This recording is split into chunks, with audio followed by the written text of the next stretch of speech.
This episode is sponsored by the Losing It merch store. Nelsie? Hi, guys. Yes, and this week on the Losing It merch store, we are focusing on the Losing It tote. Look how cute that tote is. Navy, classic, right? Look how cute that is. Oh, look at that. You can put so many things in there. Maybe I should put something in the tote. What is that? Oh my upside gosh. down. It's the book. It's the your play book. group by Nelsie Spencer. Amazing. I heard it's very good. Funny, sexy, touching. Yeah. And I don't mean that kind of touching. Okay, here we go. Oh, Look at that. I'm off with my books. So many books can So fit in many there. books, so many things. And you know how you do that? You go to NelsieSpencer.com, you go to the upper right, it says merch, you click on that, takes you to the store, and it's all there. All in one place. NelsieSpencer.com. Losing it, losing it, losing it, losing it, losing it, losing it. If you got a story, we don't care if it's happy or gory, so come share your losing it story with Hi, us. everybody. Welcome to Losing It with Nelsie Spencer. That's me, Nelsie Spencer. I'm here with my wonderful producer, Mr. Ronnie Whaley. Hey, Ronnie. Hello. Hello. Was that kind of a British accent? Hello. Hello. Hello. Couldn't think of anything. Losing It is the podcast where we have a guest on, and that guest tells a losing it story. So how the heck are you? Doing all right. You know what? It's different today. What? It's warm What? today. It's warm. And It's warm. did your mood just elevate? It did. I stood outside for the longest time, and it's like 50 degrees. It's crazy to say that's warm, but it is. But the funny thing is that it's good. It's so Said the young man from the Philippines. Yeah. Yeah. It's gonna snow this weekend. It's gonna snow? It's gonna snow. It's gonna come back down to 30. Yeah. See, that crazy? happens. Yeah. It is crazy, but you know, I feel like they're teasing us, but I would rather be teased and have it be cold again, you know, get warm and then be cold again than it just be cold the whole time. True. Right? True. Yeah. It is amazing how that sunshine and that warmth affects your brain, Oh yeah. right? I don't know how people Yeah. can live up here. Honestly, I don't know how they do it. I really know. don't. I know. It's crazy. Yeah. So yeah, you're gonna have to move south, right? Yeah. I mean, but did you feel that way living in New York? I mean, because you're in New Hampshire. You're not that much further north. In New York, it was never that cold for that long. I mean, Yeah. it's cold for months, but it's not snowing for that long. Yeah. And, I heard somewhere, I was in an Uber, and I don't know if this is true, but he was kind of an old guy, and he was like, he was giving me fun facts. I don't know how it got to this, but he was giving me fun facts about the island of Manhattan, saying that it's like a couple degrees warmer on the island. And that's why when something snows on the island, when it's not snowing, when it's snowing up north or like upstate, it's not always snowing in Manhattan. Yeah. Well, first of all, and I know this because my husband paid attention in school, that because of the Gulf Stream and when you're closer, we have the Gulf Stream, which comes up from Florida, which probably comes up even further south than that. It creates warmer air. So the closer you are to the ocean, and Manhattan is close to the water. What are you doing? You're fixing something? Yeah, I was like, my face is not really that bright. Ronnie was doing this. He was doing this. And for those of you who are just listening, I just gave you way too much nostril right then. Yeah, so it makes a big difference when the sun comes out and it gets a little warmer. Oh, yeah. Even if it gets to be 30 degrees again the next week. That's okay. I'll take it. Yeah. I'll take it. I'll take it. I'll take anything at this point. You went outside? Was that nice? Yeah, it was great because I could walk outside. The snow, there was a path that had melted, so that's great. And I wore shorts. I was like warm enough to wear shorts outside, which was an amazing feeling. I haven't done that in ages. shorts, just My in husband general. my husband went to the soccer field in a pair of shorts today. He took a huge bag of soccer balls and he was at the field in What are you shorts. doing? Just like kicking balls around? He does, he puts down cones and he does stuff. He does a whole Oh, he's thing. really into soccer. He's a soccer player. Both yeah. I mean, we watch Premier League soccer. We have, we watch Liverpool. We're Liverpool fans. Oh, I see. I mean, I can name a bunch of different soccer players. Soccer's a great sport, My sister is a soccer player. Both my kids played soccer. How old's your sister? We're not going to mention your sister. No, we are, to piss off your brother. Yeah, I think she's 21 now. She's turning 21 this year. Is she still playing soccer? Yeah, she's actually an athlete. She's like a national athlete. She's good. She got a scholarship to play in New York, and then her school is not a school anymore. Her school just disappeared during the pandemic. But then luckily we were worried about her scholarships, but then she got a bunch of offers. So good. What position does she play? I think she's a striker or like a power forward or something. I'm not the best at positions, but I've seen her. Yeah. She scores the goals.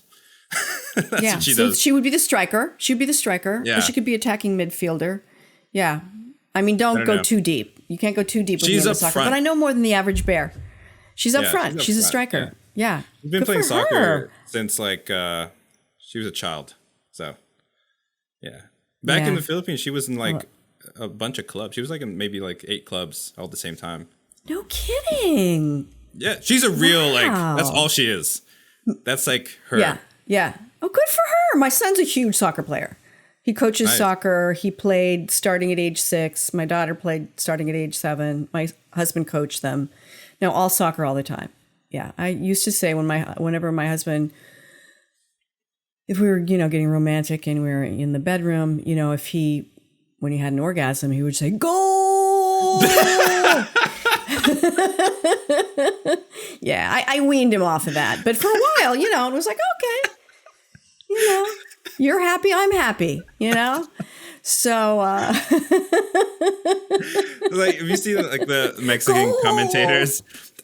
They say it for like 5 minutes. Goal! Yes!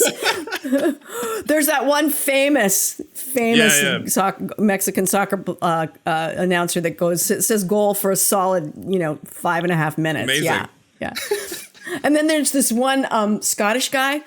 Oh, that was magisterial.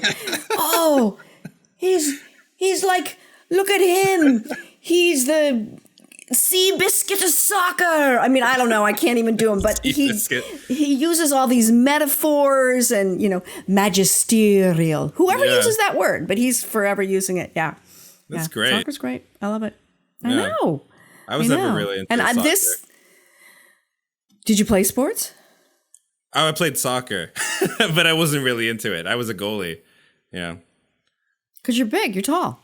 I think so. I also didn't have to do as much, and I was still part of the team. But you still got to go out for pizza afterwards. Exactly. But not as much running. There's a lot of shame. Oh, no, exactly. There's not a lot of running. But when there's a goal, they only blame the goalie, They only blame the goalie. It's not an envied position.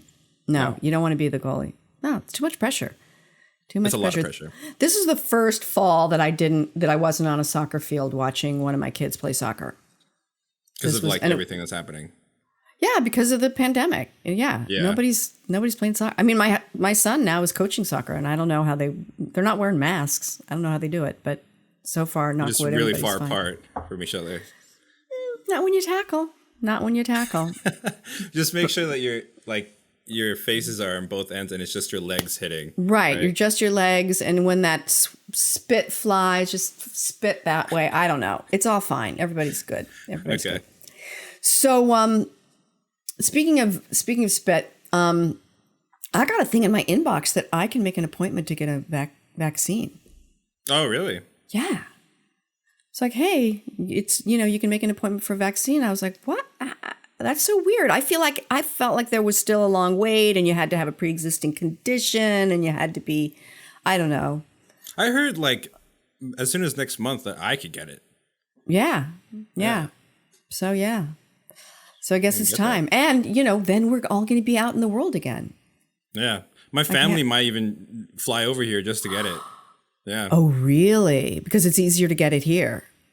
Well, there's something going on in the Philippines where no one is trusting the shots. There's a study that says that the shot that they're rolling out in the Philippines has a 50% success rate, and they bought it from China. It's all kind of sketchy. Yeah. I don't know. Jesus, man. Yeah. The Philippines has a really strange relationship with China right now. Because? Well, I don't know if you know a lot about what's going on right now, but with like I forget what the name of the ocean. There's a part of the ocean. I think it's called the South Chinese Sea or something like that. The South China Sea. Yeah. There's some because Philippine of the islands. fishing? Oh, go ahead. Philippine islands. There's some Philippine islands, and there's like over 7,000 islands, right? And there's some islands. I didn't really right know that, there. but I nodded my head enthusiastic, like, oh, of course. I know all about the 7,000. Yes, I believe 7,422. I believe that's what it is. Yeah. No, I didn't know that. 7,000? Yeah, 7,000. 7,7107. 7,107. Yeah. I went to a festival called 7107. That's the only reason I know that. And I saw the Red Hot Chili Peppers there. Anyway. Nice. So there's a conflict because China is secretly like taking over those islands, and then the Philippines is like, what's going on? And now there's a lot of Chinese investors coming into the Philippines, and big parts of the Philippines and like Manila are starting to look like China. And now there's a lot of mainland. They did that in Australia a few years ago. They bought up all this land, coastal land in Australia. Yeah, and there's some tension now between the people, like the actual civilians, because a lot of mainland Chinese people are kind of like, they don't know English, so they can't read any of the signs. And so they're kind of like doing some disrespectful stuff, like spitting places and smoking places you can't, and not listening to people because they don't understand English. And it's kind of like are they doing it on purpose, or there's just a miscommunication? And it's a lot of tension right now, actually. Wow, that's a shame. And now you got a Chinese vaccine that's only 50% effective. Yeah, makes you a little paranoid, makes you a little nervous. Yeah. Well, I don't talk politics. But yeah, I think that the Chinese have done some questionable things, as has every country along the way, except, I don't know, Australia. I feel like they haven't done. Oh no, I'm sure they didn't treat their Aborigines well. So we've all fucked up. Let's put it that way. But China, because they're so insulated, they continue to be really mysterious to us. I think. Yeah. And committed. Whatever. Nelsie, don't talk politics. Just I feel like stop we're now. We're going outside of our actual... We are. Our areas of expertise. But hey, I'm Exactly. podcasting. That's outside my area of expertise. So, no, you're right. Cut all that out. I know nothing about None politics. of us know anything about this. No. And I love the Chinese people. All of them. It's great. Yeah. Okay. I love Chinese food. Whew. Oh, dim sum. Love it. Okay. So we have a great guest this week, Christine Corrigan, and she's got a great story. And I say we just go to it. What do you say, Ronnie? I say we do that. Let's do it. Here she is. Awesome. Okay, good. We backed ourselves up. Hello, and welcome to Losing It with Nelsie Spencer. That would be me. The podcast where my guests tell a losing it story. And I'm so excited to have this wonderful woman. She's a mom, she's a woman, she's an author, a memoirist. And we've been trying to make this happen for over a year, and it's finally happening. And say hello to Christine Corrigan. Hi. Hi, Nelsie. Thank you so much for having me. I'm so glad you made it. Yeah, it's been a long ride. Yeah, I mean, Christine, full disclosure, she was ready to go on the podcast over a year ago, and then holidays came, and then I lost my producer, as everyone knows. And, when I say lost her, she moved to Boston and got a promotion. And then everything went kaplooey, and until Ronnie came back on board, and I was like, oh my God, we have to get in touch with Christine. So here you are. Sure am. How are you doing? How are you surviving this crazy time? You're in New Jersey, yes? Yes, I'm in central New Jersey. My family, we've tried to kind of keep life as reasonably normal as we can. My two oldest children are kind of grown and flown. My oldest daughter, she moved out in January of last year and moved to the Midwest. And then 3 months later, the world shut down. So I haven't seen her actually since she moved out last year. But she's doing very well. She's got a job. She's got an apartment. She has a cat. She's very happy. So that's good. All good stuff. That's fantastic. Our middle son had his freshman year in college kind of bifurcated and moved home in March. And did that his is classes. So tough when that happens. It was really brutal. Yeah. And I guess go ahead. No, you go. It wasn't just him, it was all of him, and all of his friends were in the same boat, right? Everybody was home on Zoom. So but now he's back in school. Fantastic. And he's away. And then our youngest is a high schooler.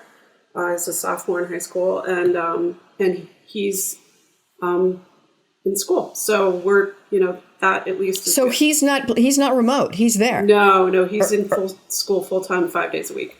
Wow. That's fantastic. That is great. So, and how, like, for me, I always feel guilty when I say this, but the pandemic has not been horrible for a number of reasons. I can do what I do from home. There's a part of me that's a homebody. I get to get out of the house every day to walk my dog. I have something that kind of looks like a gym in my garage, so I can work out. And my husband makes me coffee every morning. So, I have it so good.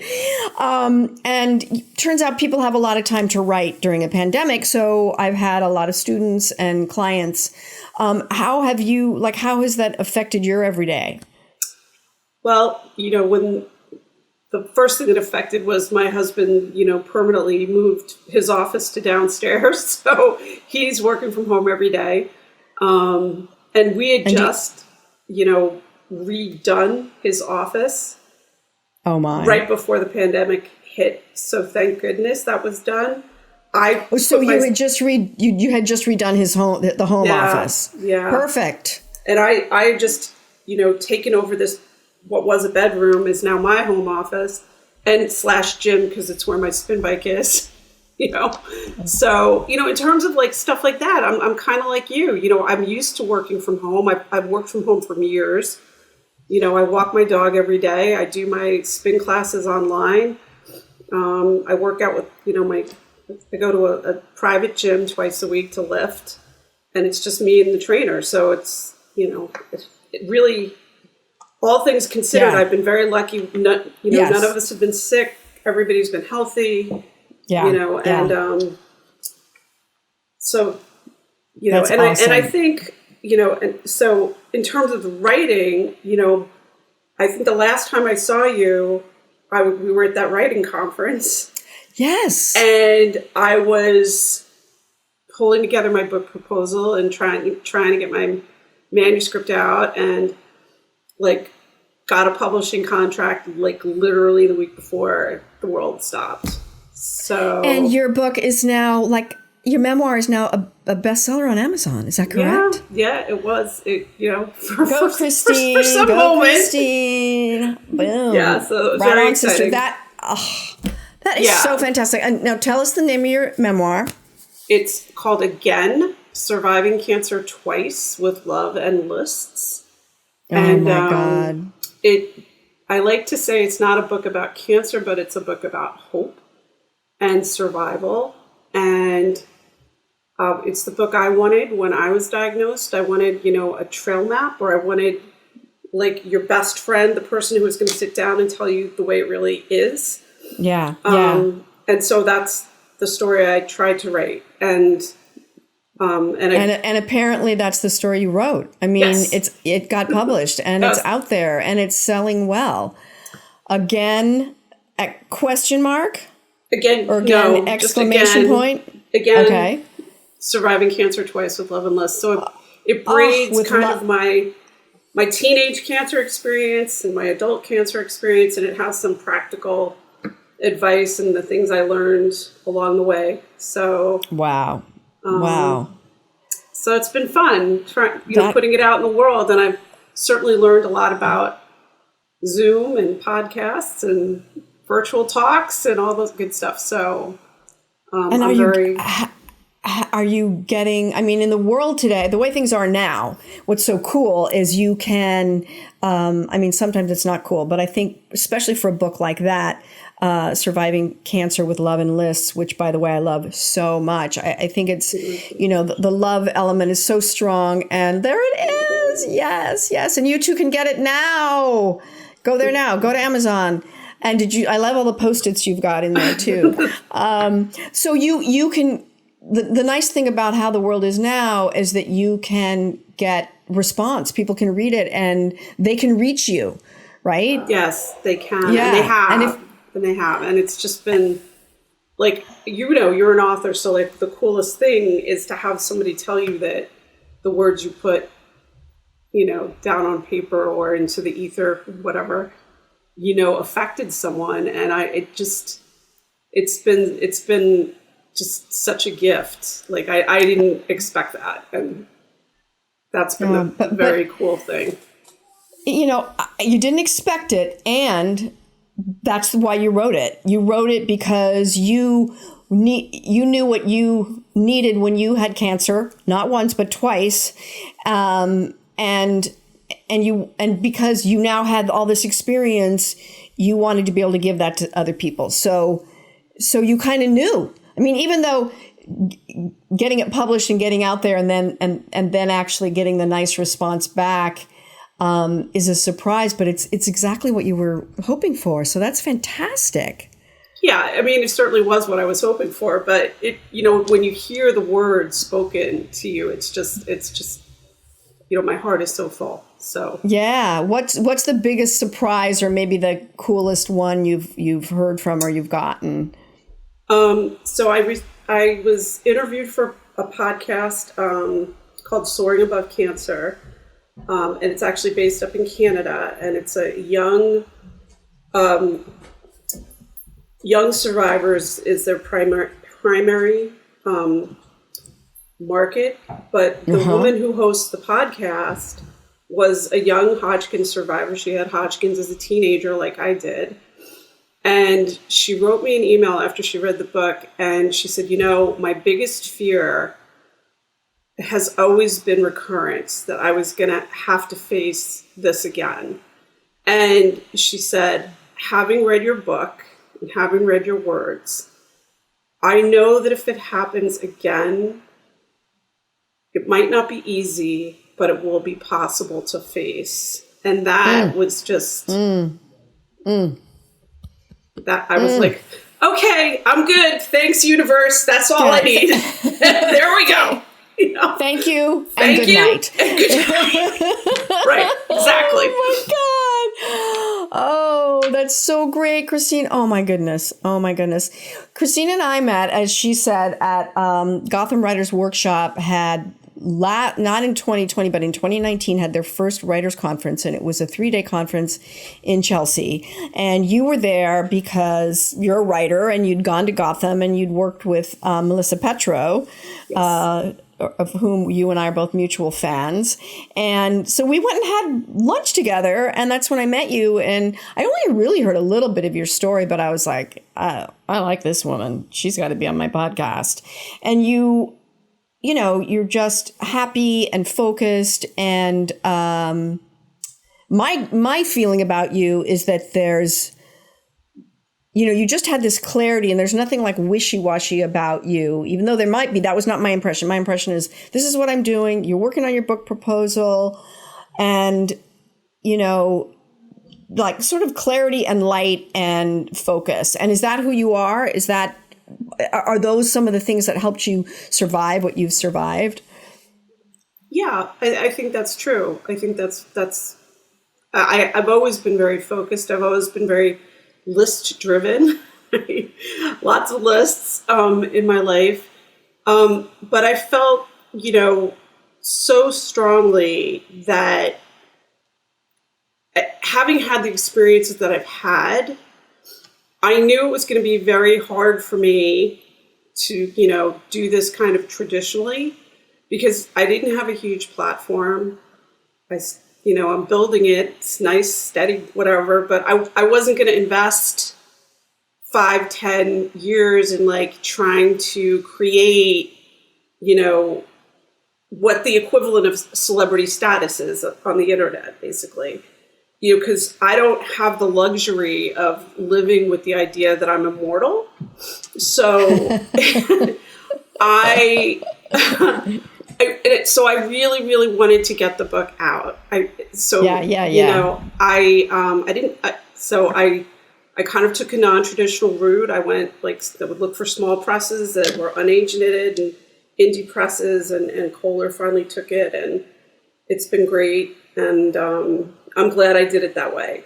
I'm really glad I did it that way. And I've gotten some nice reviews. So it's been good. Yeah, and let me tell you, when my book was published, I went the traditional route, and it was a long time ago now. It was 17, 18 years ago. And St. Martin's Press, very big pub house that published the Nanny Diaries and dozens and hundreds of others, published me. And, that and a Metro card will get me to Brooklyn, it's not like, and of course this was, pre-Instagram, and it was different. It was when self-publishing had a very different feel. There weren't these little beautiful boutique niche pub houses like there are now. And just what I'm saying ultimately is a big pub house doesn't necessarily mean anything. It doesn't necessarily mean anything. For me, it means that I have 450 copies of my book in my attic. And so don't buy it on Amazon. Okay. Go to my website and I will get it for you. Okay, that's fine. You, Christine, I'll give you one. But I was just being funny. I was being funny like I was doing an ad. Well, I'll send you one. So you... Okay, so when you got it I know that you have a losing it story for me, and that it may or may not overlap with the questions I'm asking you. It's fine. If it does, tell me. But I want to know, so how old were you when you were diagnosed the first time? I was 14, almost 15 years old. So it was August 1981. I was going into my sophomore year in high school when I was diagnosed. My family and I lived on Staten Island. And in 1981, there were no cancer treatment centers on Staten Island. There was only one place to go for cancer. Sloan Kettering? Memorial Hospital in New York City. Yeah, up on York Avenue. So. Wow. So I don't want to give too much away. Because I want people to buy your book, and I can't wait to read it, by the way. And so that you were 14, and how long was that journey of it from diagnosis to feeling like, and maybe you don't ever feel like it's behind you. I don't know. But how long would you say that journey was of that episode, of that diagnosis and that illness? So the funny thing, funny, when I say this to people, they're kind of shocked. But when my parents and my doctor sat me down and told me I had Hodgkin's disease, because that's what Hodgkin's lymphoma was called in 1981. And I have medical records that support that. So when I think back on all those conversations, I remember my mom and my dad, the doctor, saying, look, you've got a blood disease. You're going to have this thing called radiation therapy. You're going to have a tough couple of months ahead of you. And then after that, you're going to be fine. Now, having grown up in an Irish Catholic household, there were certain things that like no one ever talked about, right? So you didn't talk about whether you were afraid, and you didn't talk about your emotions. And like back then, cancer was like a whisper word. No one used it. Cancer. Right. Exactly. Right. Even the doctors didn't, right? The doctors didn't say it to you. They said you have a blood disease. You're going to do this. Yeah. And I was 14 and I was like, okay. So 4 days a week. So for about 3.5 months, my parents drove me 4 days a week from Staten Island to the Upper East Side, where I went and had radiation therapy at, which was then Memorial Hospital, now Memorial Sloan Kettering Cancer Center. But you know, the Memorial Sloan Kettering Cancer Center of today, you know, which is this beautiful multi-million-dollar state-of-the-art, you know, healthcare facility, was not the Memorial Hospital of 1981. And it was. We're talking, literally 40 years ago. I mean, I was born in 56, so like to me, the 80s feels like it was just a few weeks ago. Like, remember Madonna and pointy boots? But then when I do the math, I'm like, oh shit, 40 years. And then you realize like you said, what has happened in the world regarding cancer treatment, all of that. Sloan Kettering is this iconic beam of you know, it's just the place where everyone went and goes for cancer treatment. But this was 40 years ago. So it wasn't what it is today. So I can only imagine. And for me, you know, when I thought about this as I was writing the book, I realized that every day I went there, I had sort of this cognitive disconnect because my parents would be like walking me through this hospital, meandering through the hallways, trying to find outpatient radiology. And there would be all these sick people in the hallways on IVs and kids with no hair. And it was so confusing to me because I was like, I didn't feel sick. Yeah. You know, I didn't look sick. I had this blood disease thing and I had to go lie on a table, like basically under an x-ray for a few minutes every day. And then on the day that I didn't go for treatment, I went to high school to catch up with everything. So that went on probably to like right around Thanksgiving of 1981. And I think my parents kept me out of school like for a couple of weeks before the holidays and everything. And I went back to school for the second semester of my sophomore year. You know, I went back. And like, I think of that time as like, I was 15 and I didn't want to be the weird sick girl in my high school anymore. I put all those memories and I always think about it as like a box, you know, like a storage box, a moving box, taped it shut, Sharpie, Hodgkin's 1981, and stuck it on a shelf in the back of my brain. And I never wanted to talk about it other than like, you know, I'd give my doctors like, you know, basic medical information for medical histories, but I never ever wanted to talk about it because in my sort of magical thinking is if I talked about it, I'd give it power to come back into my life. And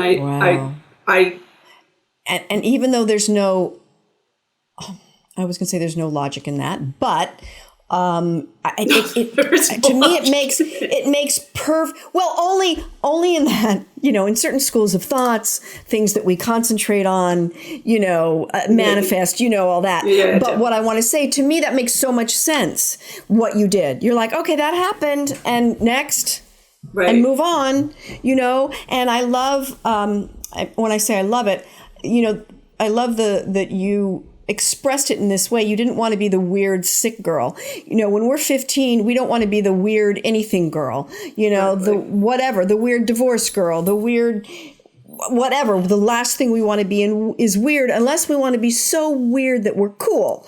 But, you know, and how much that drives you when you're 15. So I love the way you described, you put it in that box, Hodgkin's 1981, bye. Right. And exactly. So was that it? That was kind of it. I mean, you know, and I talk a little bit about this in the book, I wanted as a teenager to kind of write a speech about it. And let's just say, to make a long story short, let's just say that didn't go over well. And I will tell you, sort of by way of background, I was like the speech and drama kid in high school. So like I was on this speech and debate team. My closest friends, we were all in forensics together and did plays together. We were those like pre-Glee. Yeah, you were the Glee kids. We were Glee kids before it was cool to be. Yeah, exactly. You were the drama nerds, the musical comedy drama nerds. Yeah, exactly. Yeah. Okay. Well, ooh. Now I can't wait to read the book and hear that part. Yeah. Oh my goodness. Okay, so you're 15, and then fast forward. How old were you when you were diagnosed the second time? 49. So it's 35 years. Wow. And at this point, you're a mom, mother of 3, and a wife. Yep. And how did it hit you this time? So I, the day I got that phone call was the most ordinary day. It was like 7:00 on a March evening, and dinner was on the stove. My 10-year-old was doing his homework at the kitchen counter, and the phone rang, and I saw it was my breast surgeon, and I walked out of the kitchen and just waited, for the news, and I'm praying silently, right? And then I hear, I'm sorry to tell you, you have invasive ductal carcinoma. And, in that moment, I knew, I like to say the timeline of my life broke in a way, because I knew that everything I had up until then was over. And whatever was to come, I didn't know what that was going to be yet. So it was like a cleaving moment. It's like the plates, Yeah, the tectonic plates. Plates shifted.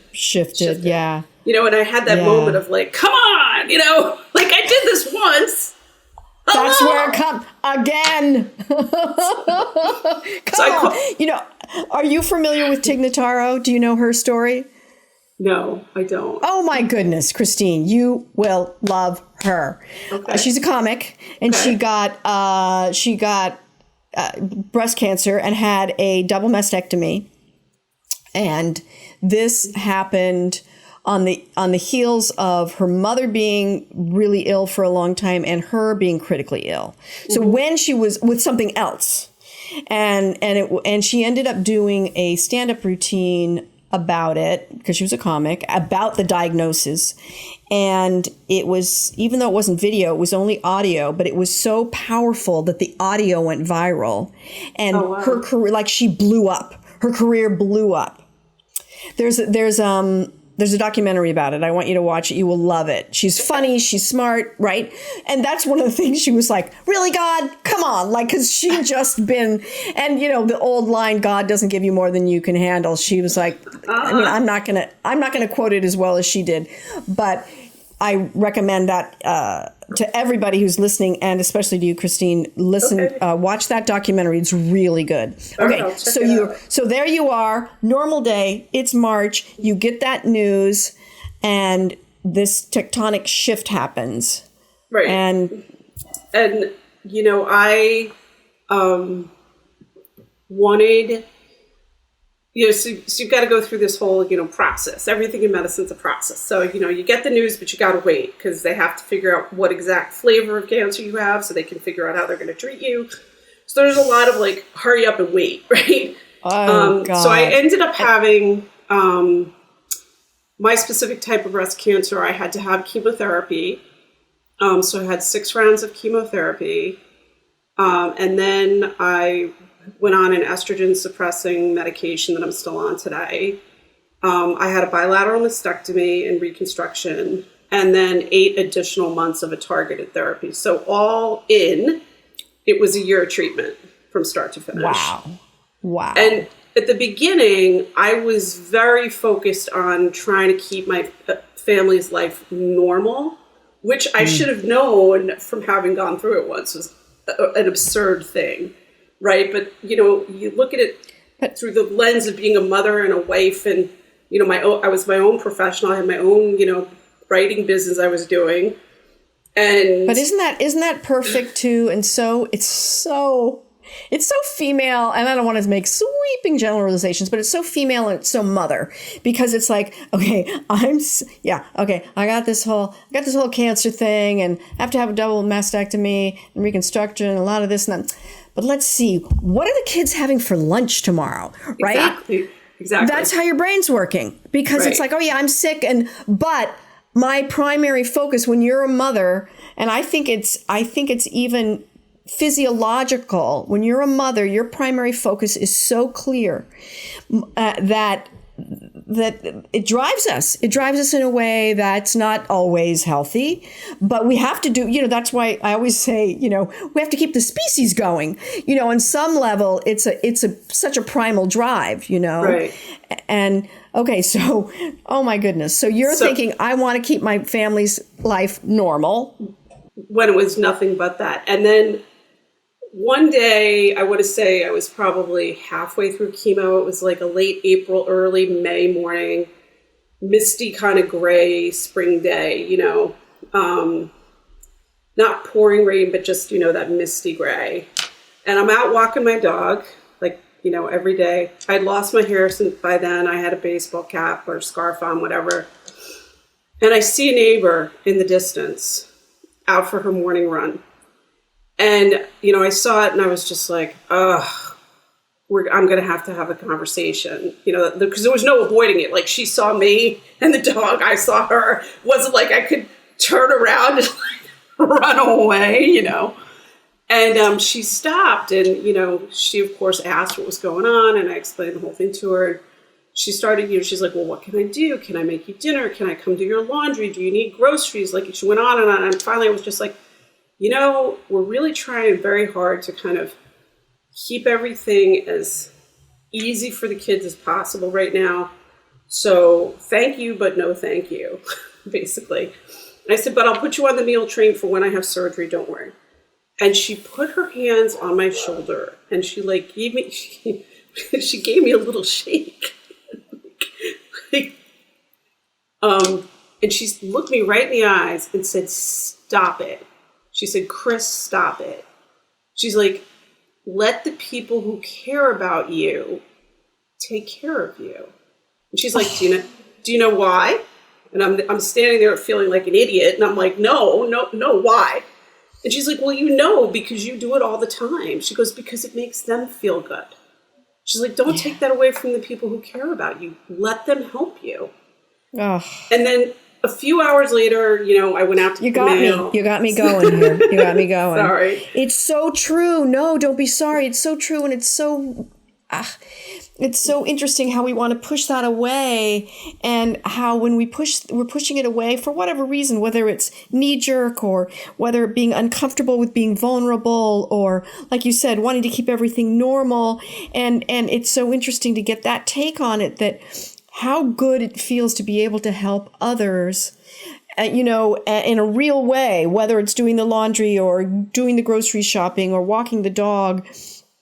How when we say no thank you to help, that we are taking something away from them. It's such a beautiful, and it's so obvious when you say it, but it needs to be said. And it was so humbling for me, because I had this image of myself as the doer, the one who cleaned up after the swim meet and stayed late and took the kid home. I was that person.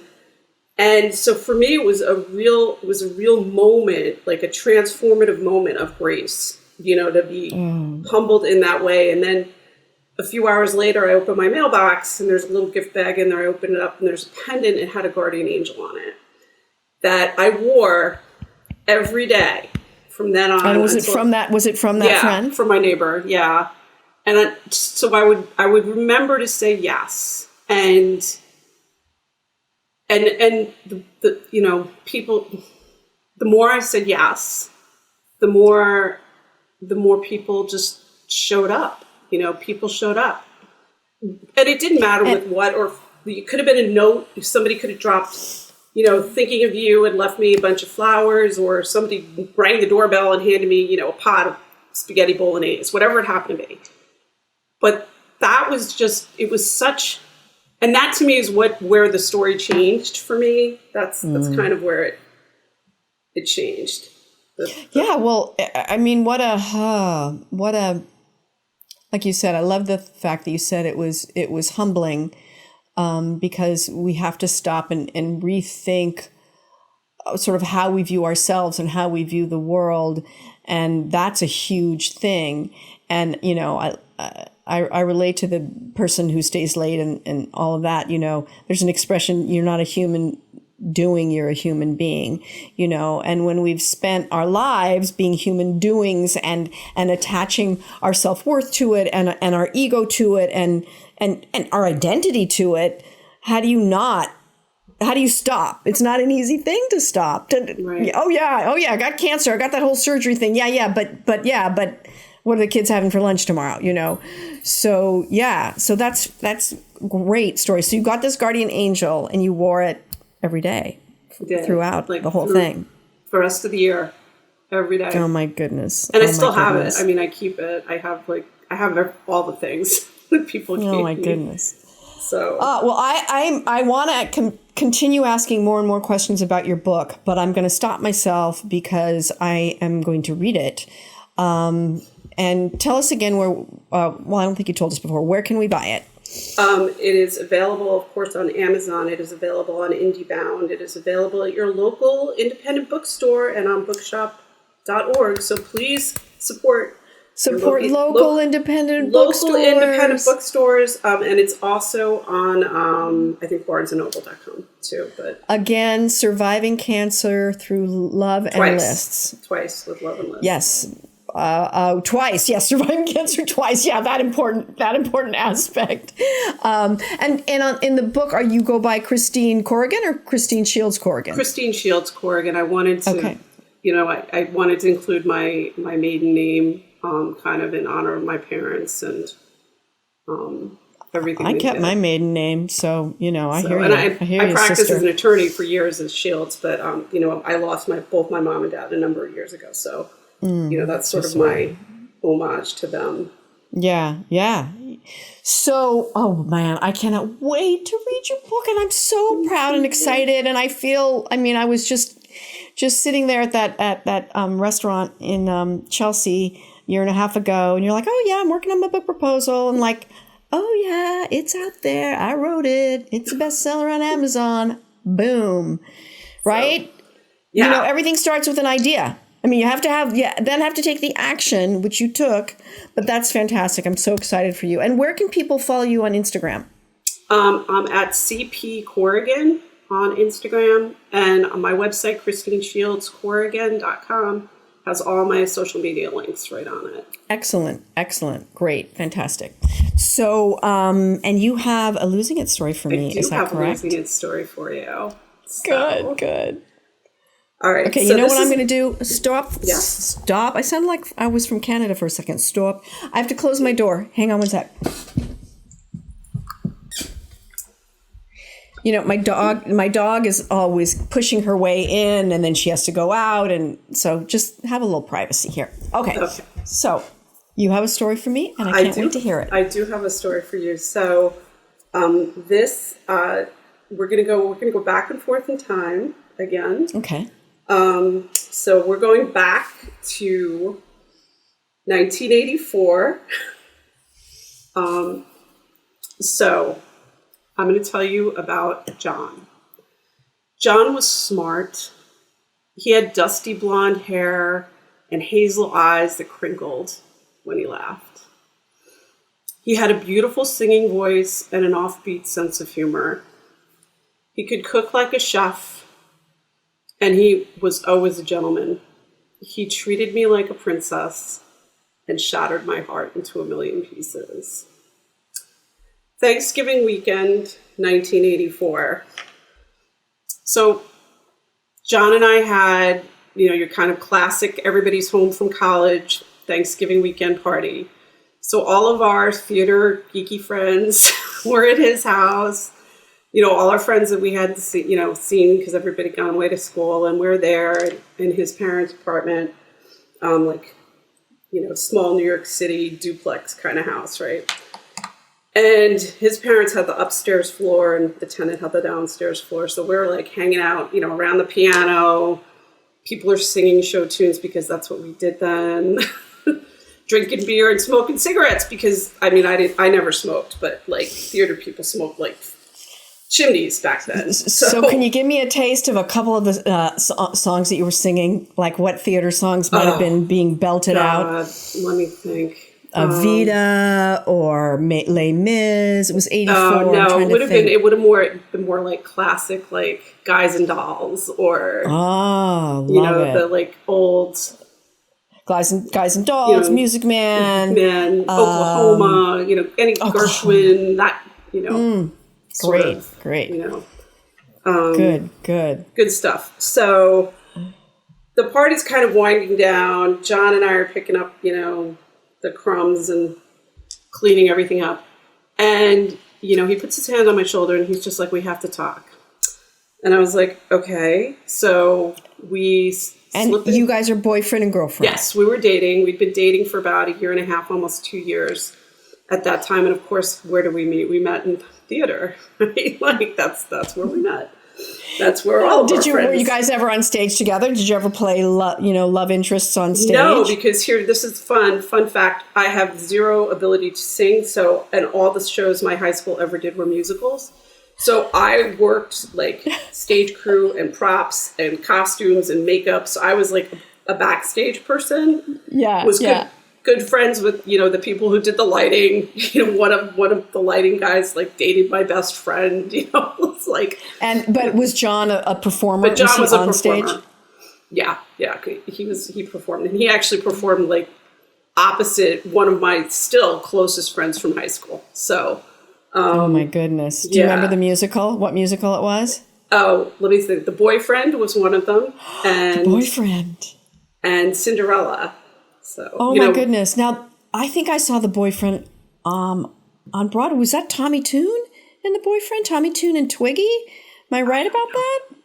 I don't either. All right. Okay. So he's doing The Boyfriend. All right. With one of your best friends. Okay. I'm just trying to picture him. So and that particular friend was at this party, and she's just hanging out, in the, kind of waiting for the rides, whatever, who was picking them up. Uh-huh. And so he says he has to talk, and we slip into his bedroom and shut the door, and we're sitting on the floor, leaning up against his bed, and he says, we can't go out anymore. And I was like, what? And he said, I'm gay, and I'm seeing someone else. And I have been for a while. And we can't see each other anymore. And here I am. I'm 17, 18-ish years old, somewhere in there. And I'm hysterical. And I was like, I thought you loved me. Call central casting for the, hysterical teenage girl. Well, you're 17, damn it. Of course you're hysterical. And he's like, well, I do love you. We just can't go out. And I'm like, how, all the drama. How could you do this to me? Sobbing. And I grabbed, my jacket from, all the coats were like lying on his bed. I grab his jacket. I open the door. I run down the stairs, down to the street. My girlfriends follow me down, clomping of the teenage girls. And I'm a mess. I am bawling on the street, and John is calling down to us, and he's like, we can, sort of like Brando, like in A Streetcar Named Desire, he's like, we can still be friends, Christine, and I'm like, no, we can't. We can never be friends again. I am never speaking to you again for as long as I live. Because, that was a rational, sane thing to say to someone. Oh, yeah. And when you're 17 and your heart's broken, of course you're going to be rational and sane. And how do you can't have any maturity or hindsight because you're not mature and you don't have anything to look back on. So of course your heart's broken. Right. Oh my God. So, I spend the next nights and days and just crying and upset. And I was like, what would our friends think? Everybody we hung with knew about John and me and our little love story. And at the time I was just like, what's wrong with me? Like, like this is, and it's 1984. So back in that time, and we were on Staten Island. So like, first of all, the thought that anybody was out or it was very, very, very still closeted. And it was kind of, the beginnings of really the whole HIV, crisis and everything, the AIDS crisis. And so like, it was unfathomable. Like to me, Catholic schoolgirl. Catholic schoolgirl. And I just have to say that like my brother's gay and he came out in high school in like 1971 or 72, which is unheard of. Right.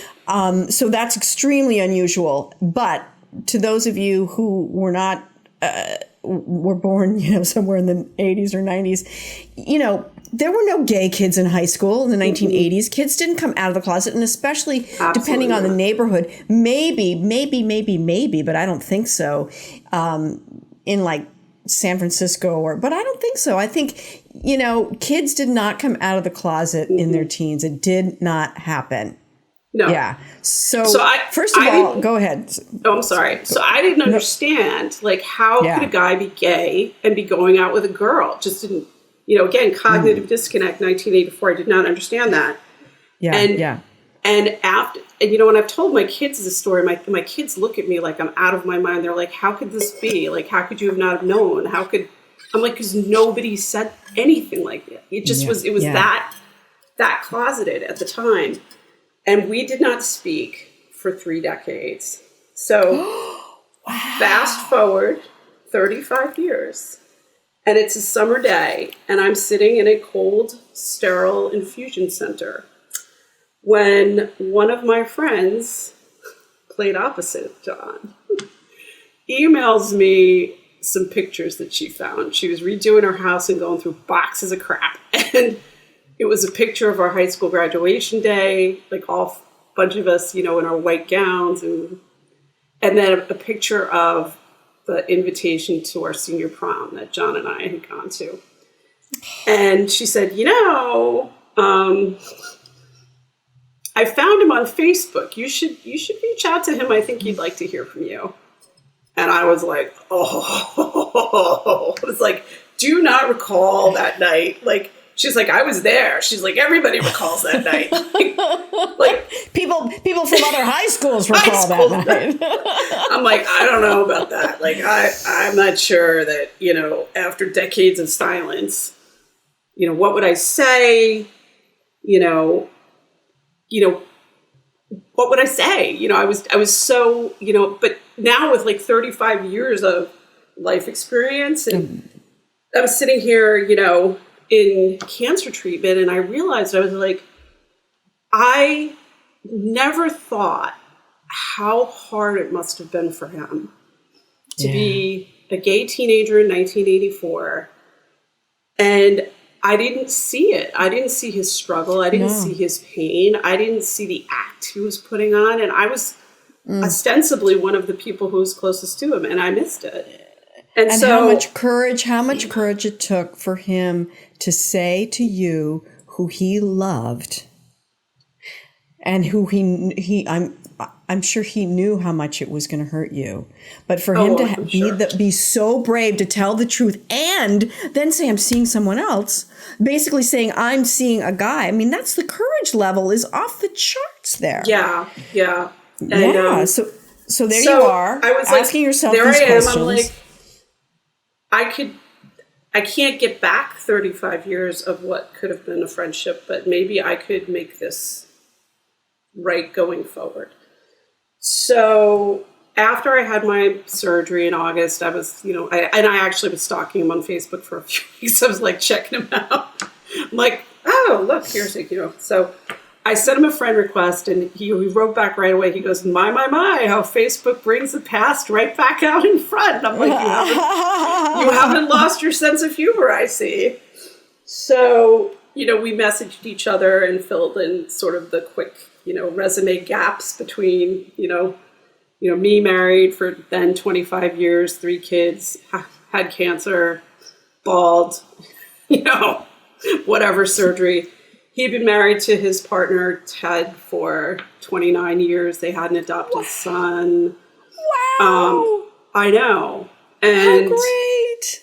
It was. And so we were having these Facebook chats. And he said to me, he sent me his phone number and he's like, call me. I'd love to hear your voice. And I was like, oh, I don't know if I could do that. Can I do that? I'm not sure I'm ready to do that. And then he put a post up asking for prayers because his husband was sick. So I messaged him right away and said, same thing, do you need anything? Can I do anything for you? And of course, yes, I will pray. And he responded and said, the love of my life might be dying, and I'm so scared. Oh. And I was like, well, I guess I have to make the phone call now. Yeah. And I picked the phone, and I was actually, I was in my car, like at an appointment or whatever in the parking lot. And I picked up my phone and I called, and John answered, and he said, oh, Christine, it's you. And no, you are killing me, Christine. You this is the 3rd or 4th time I have teared up. No, but here's the thing. He's the only person in my entire life who's called me Christine. He never called me Chris. My husband calls me Chris. I've been Chris to everybody everywhere. John has always called me Christine. And I hadn't heard his voice in 35 years. And after 3 decades of not hearing it, my breath caught in my throat. I couldn't speak.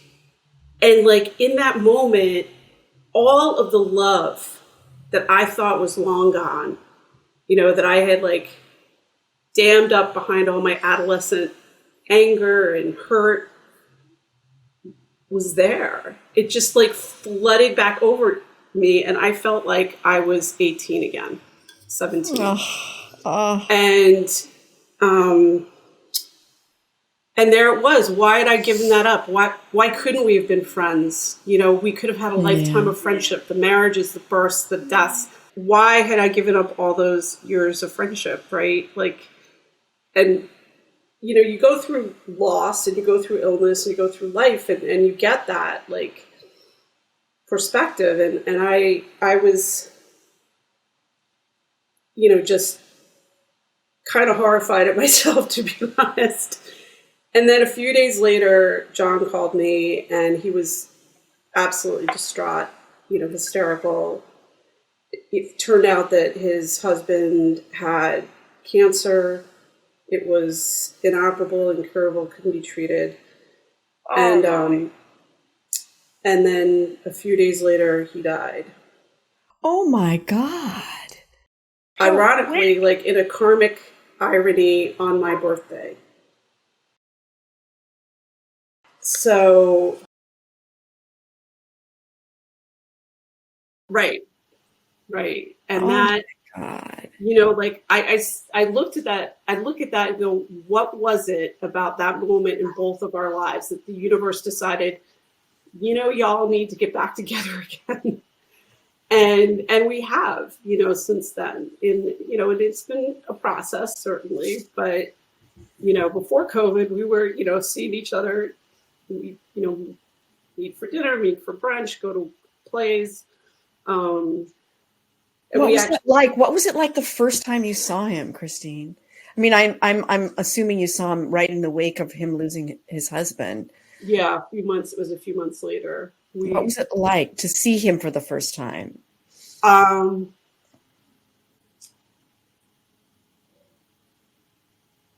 It was you know, it was so similar. It was so like, he was so much who he's always was, you know, like same eyes, same laugh, same smile, same, you know, take your jacket, pull your chair out type of guy. Like, and it was also like starting over, right? We both, you know, had to kind of relearn who the other person is. Yeah. Yeah. And, Yeah. you You'd know, both lived a lifetime, you know, 35 years and right. had, yeah. All these experiences. But you know, at the heart of it all, I think, you know, at the end of the day, he's the same guy I fell in love with 35 years ago. You know, Yeah. and it's been nice to like have that back. So I'm glad I listened to my girlfriend who said, you should reach out. It would be good. Yeah. She gets a lot of credit there, right? That was my kind of love lost and love found. Love lost and love found. And, you know, I do just want to say, first of all, it's beautiful, it's heartbreaking, it's heartwarming, you know, it's the magic of Facebook. I hate to say it, but the fact that, boy, we can find somebody, you know, from our past and then reconnect and, you know, and, you know, hindsight is always 20/20, but certainly there's no way you could have expected a 17-year-old girl to know how to handle that. A 17-year-old girl in 1984. Right. You know, and yeah. So let me ask you a question. What do you have any advice, given what you went through with him, that you might have for somebody who's been through something similar of a friendship that was lost or a connection that was lost? Do you have any advice that you would give? I would say, you know, be open to the possibility that there's something there that's still valuable, you know, and don't wait 35 years to figure it out. Don't wait 35 years. And had you thought of him I mean, of course you'd thought of him, but had you had regret? Had you thought about reaching out sort of as you grew up and as your awareness about being gay and coming out? Did you, before that moment when your friend said, you know, he's on Facebook, did you carry some guilt about it? Did I carry some? Probably when I was, you know, still in college, I definitely carried some guilt about it because, you know, we still traveled in the same circles, you know, on Staten Island. So when I was home, you know, it was always one of those like, well, I can't talk to him kind of thing, you know? Yeah. But then, you know, then there's like life, you know, I met my husband in college and, you know, we married and, you know, started our life together and life goes by really fast. It does. It does. It does. It goes by really fast. So, wow. And what would you say the biggest lesson you learned from it, you personally? Maybe about yourself or advice that you could maybe give your kids. Like, has it changed the way you see yourself? And it absolutely has Yeah. changed the way I see myself and see my relationships and what I've tried to teach my own children, for sure. You know, that love comes in many forms. You know, we can't choose who we love. You know, that it's the magic that happens between two people, and it doesn't matter, you know, who they are. And you know, and that's a beautiful thing when you find that person, you know, Yeah. who you can walk, you know, this journey with. And Yeah. and you know, the labels don't matter. Right. Yeah. Don't matter. The skin color doesn't matter. None of it matters. What matters is the connection. And I think my kids have definitely all gotten that. Oh, That is really good, and I think you got me teary for the fourth time. So this is a four teary podcast, guys. Oh wow, and I can't even say I'm premenstrual because I don't menstruate anymore. But that. Oh, you got me. I love this idea about we can't choose who we love and labels don't matter, and how magical love is and how precious it is. And, and when we're 17, we're, and love hurts, and we take things personally that aren't personal when we're 17 because we're 17, and this is, I love this story. This is gorgeous. What were you going to say? So some thing I learned, I was writing an essay last year and was looking up the word derivation, or actually teaching a journaling class actually for a cancer support group. And I wanted to look up what the word care meant, because, we use that word so often, like especially today, it's a very buzzy word, self-care some days. And it's all about me, right? Me. It's about, how we take care of ourselves. And really the word's meaning comes from the, old Germanic, Old English. And the root of the word means to lament. It means to mourn. Wow. And you can trace its word derivation all the way back to Old Norse. And in Old Norse, it means the sick bed. So when you think about, when you say you care about something, or you care about a person, or you care, the measure of that caring, right, is the measure of the loss that you experience if they were gone. That the power of the lamentation. Wow. Right? Wow. And that's kind of the story of John. That's what that taught me, was the power of that lost love, like the lamentation, that what I gave up, that lost friendship. Oh my God. But what a beautiful, beautiful thing that you guys found each other again, and all that you learned about yourself, and that you were able to give your kids in terms of friendship. And, that's just fantastic. That's such a good story. Wow. Whew.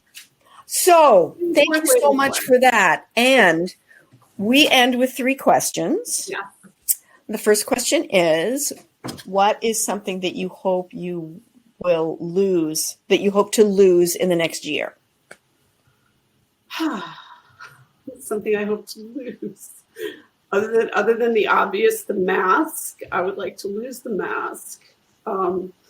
But no, I think I'd like to lose some of, not lose, it's what I'd like to be more of, but some of, I wrote this book, and now everybody asks, well, now what? And I'm petrified. I'm I don't know what. So I need to lose that. I need to lose my fear of trying it again, of starting a new project and starting over, even though it's going to be hard, and, all that stuff with writing is hard, but so. Good. I like that. Lose the fear of jumping into the next thing, or finding the next thing. That's good. I love that. And something that you hope to gain in the next year. I would love to regain just the spontaneity of friendship and companionship. Yeah, I would like to get back the spontaneity of friendship. Just the ability to get with, your friends, get together for drinks, meet for coffee, without it having to be a planned event with, with masks and tape measures and and just, that human contact,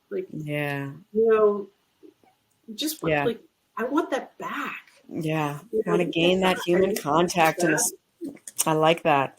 Yeah, I think most of us are with you on that one. And last but not least, something you hope you never lose.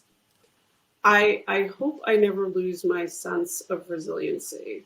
Like, I hope I never lose that. That I know I can do hard things because I've done hard things in the past.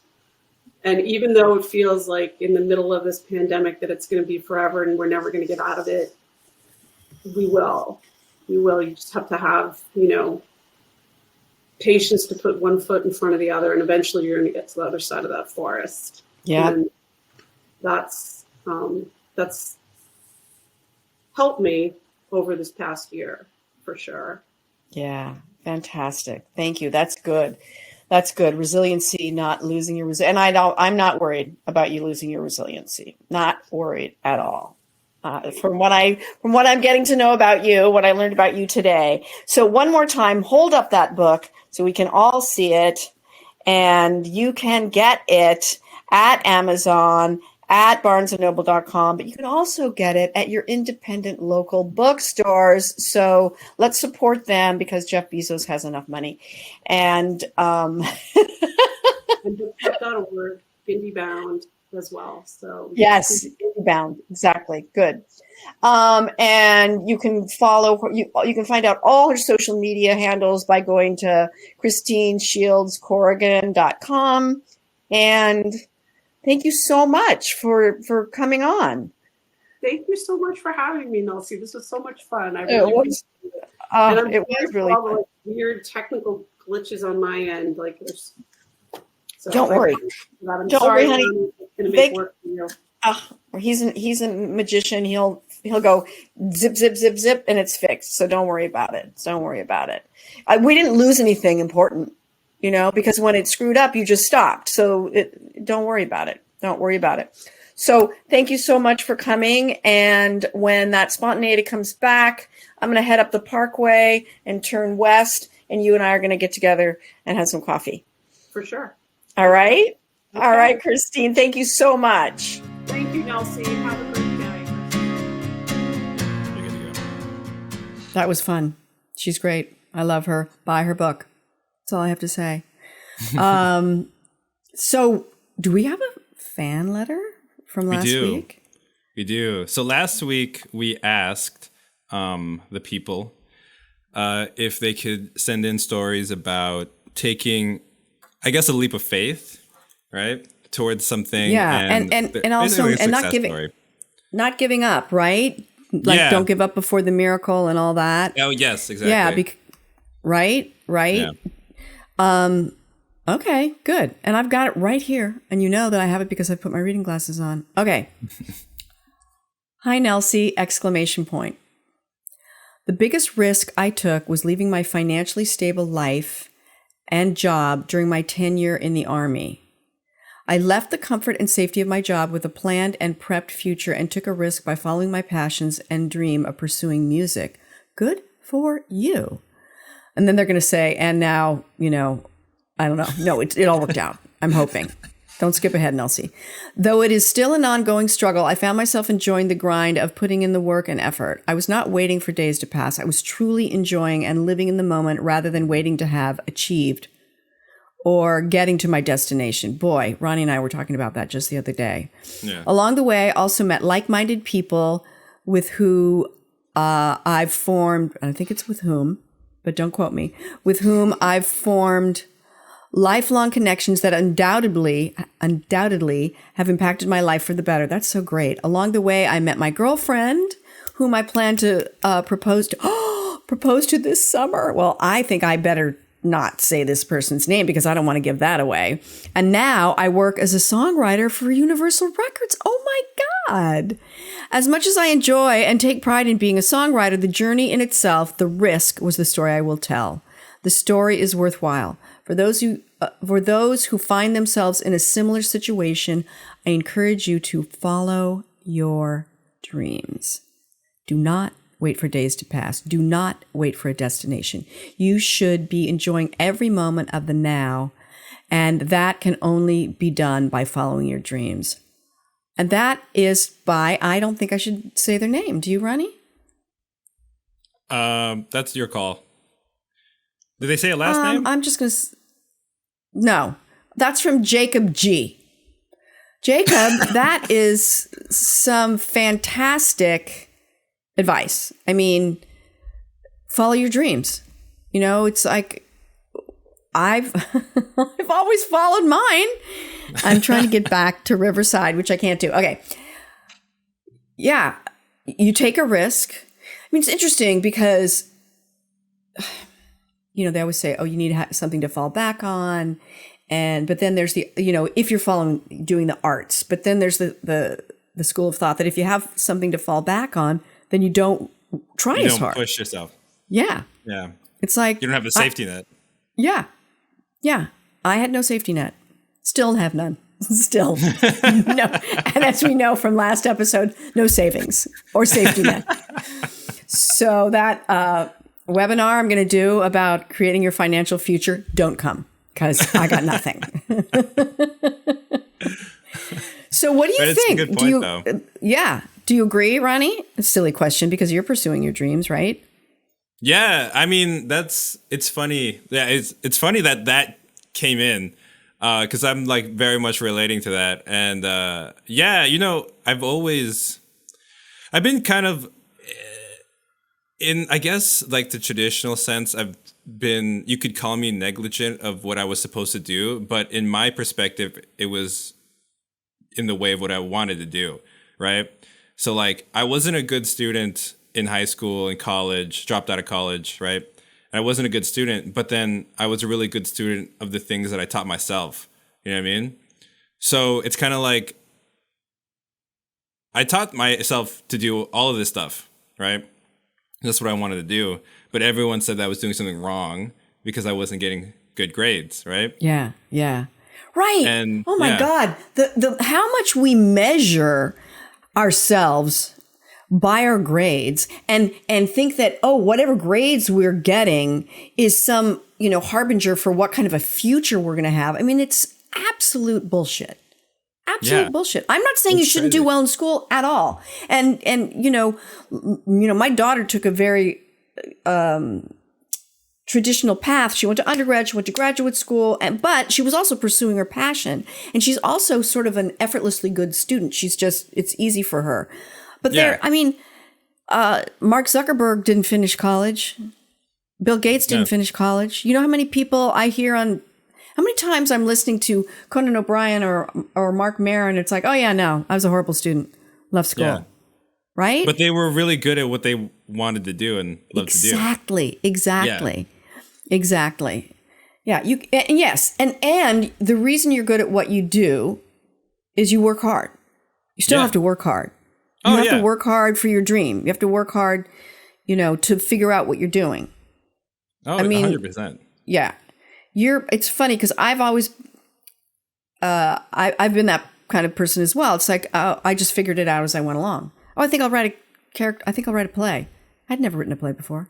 Oh, I think I'll do stand-up. I mean, stand-up, most of us, you know, you learn as you go. It's not like, well, I'm sure there is stand-up school now, but you just, you know, most of the time you just hop out on that stage and figure it out, watch other comics and stuff. But you just jump in and figure it out.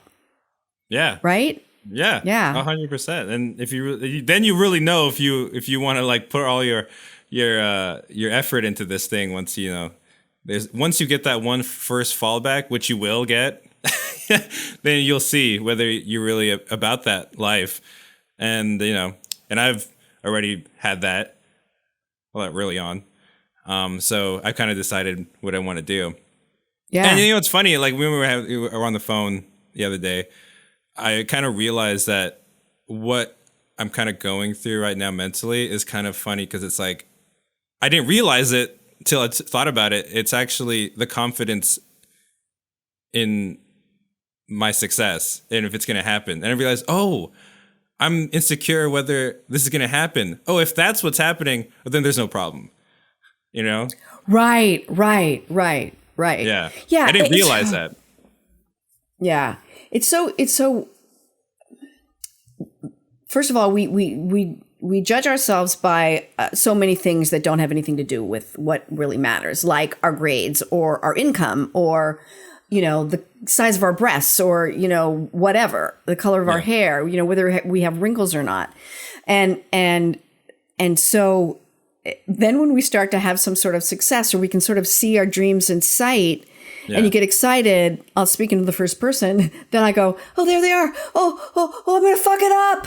I'm going to fuck it up. Yeah, exactly. I can see it. I can almost touch it, but I'm going to fuck it up. Yeah. So if you can go, oh, that's just my fear. Oh, right. Yeah.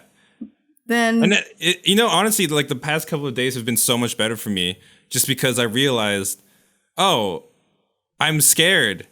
Oh, I have nothing to be scared about because the reason that I got into this is because I felt how possible it was. And, there you go. That ease on the mind. Yeah. And, it takes us back to the Cardi statement, what if nothing's wrong? Yeah. What if nothing's wrong? Because our brain is all... You know what I feel like? I feel like we need merch. We need what if nothing's wrong merch. True. Right? Yeah. That's great. Right? That's a good one because, and I know I've said this before and I didn't make it up. I probably, saw it on a Facebook page I think I probably saw it on some, TED talk or some Gaia video where, the brain is a problem solving machine. So it is always looking to find what's wrong. Yeah. So yeah. When I heard that was such a relief, Yeah. Because it was like, crazy. Because for how many decades I feel like, there's something wrong with me because I'm always looking for the problem or I feel like there always is a problem to be solved. And then when it was like, no, that's just your brain. That's just your brain doing its job. It was like, oh, God. Someone could have told me that when I was 16. Oh, my God. Can you imagine? Right? Can you imagine? What if nothing's the wrong? years of therapy, the money that I spent on therapy that I would have saved. Well, it's a crazy concept, isn't it? It's crazy. It's crazy. Right? Yeah. Somebody was saying to me the other day about how they were in therapy and they were talking about, a problem that they were having and they actually have a brain disorder and that their therapist said, none of this is your fault. And she was like, no one had ever said that to her before. And she'd been dealing with this issue for 15 years. And this was the first, she was like, what? No, what? You know what I mean?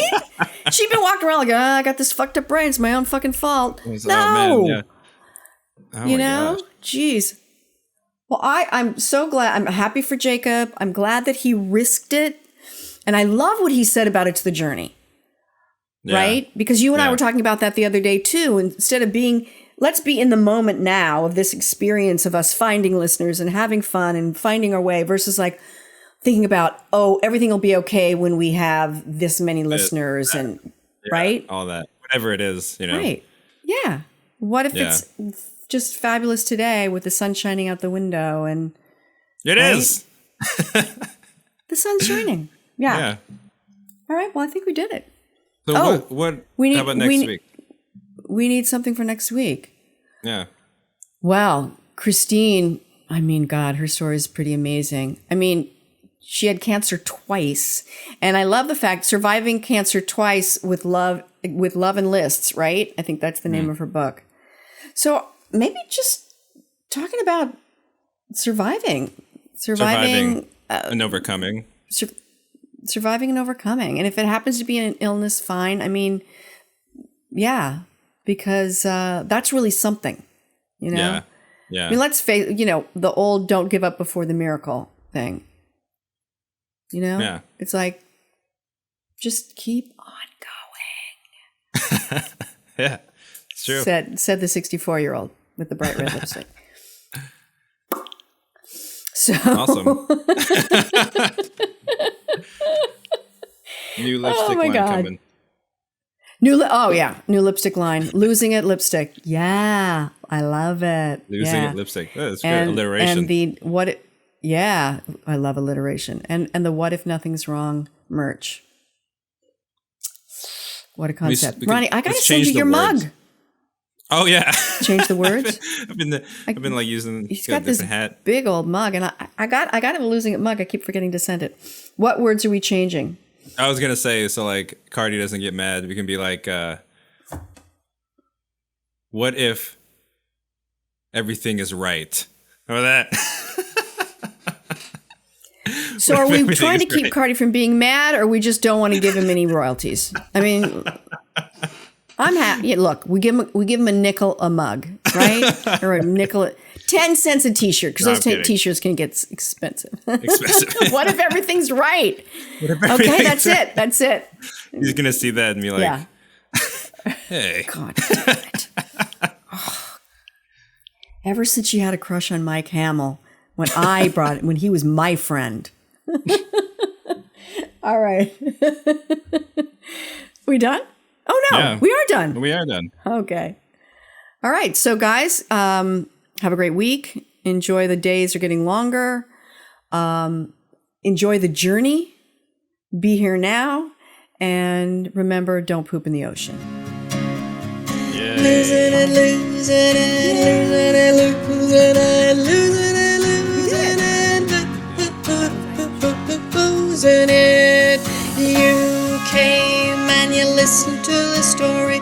I hope so much that it didn't make you sorry, and I hope so much that you'll come back again. Losing It, hosted by Nelsie Spencer. Produced by me, Ronnie Whaley. Theme song by Hunter Williams. Follow us online on YouTube, Instagram, Facebook, Twitter, and all podcasting platforms at Losing It Podcast. Viewers can email Nelsie with questions or comments about life, writing, comedy, or even your own Losing It story for a chance to be on the Losing It Podcast at losingitcontact@gmail.com. For everything Nelsie and everything Losing It, visit us at nelsiespencer.com.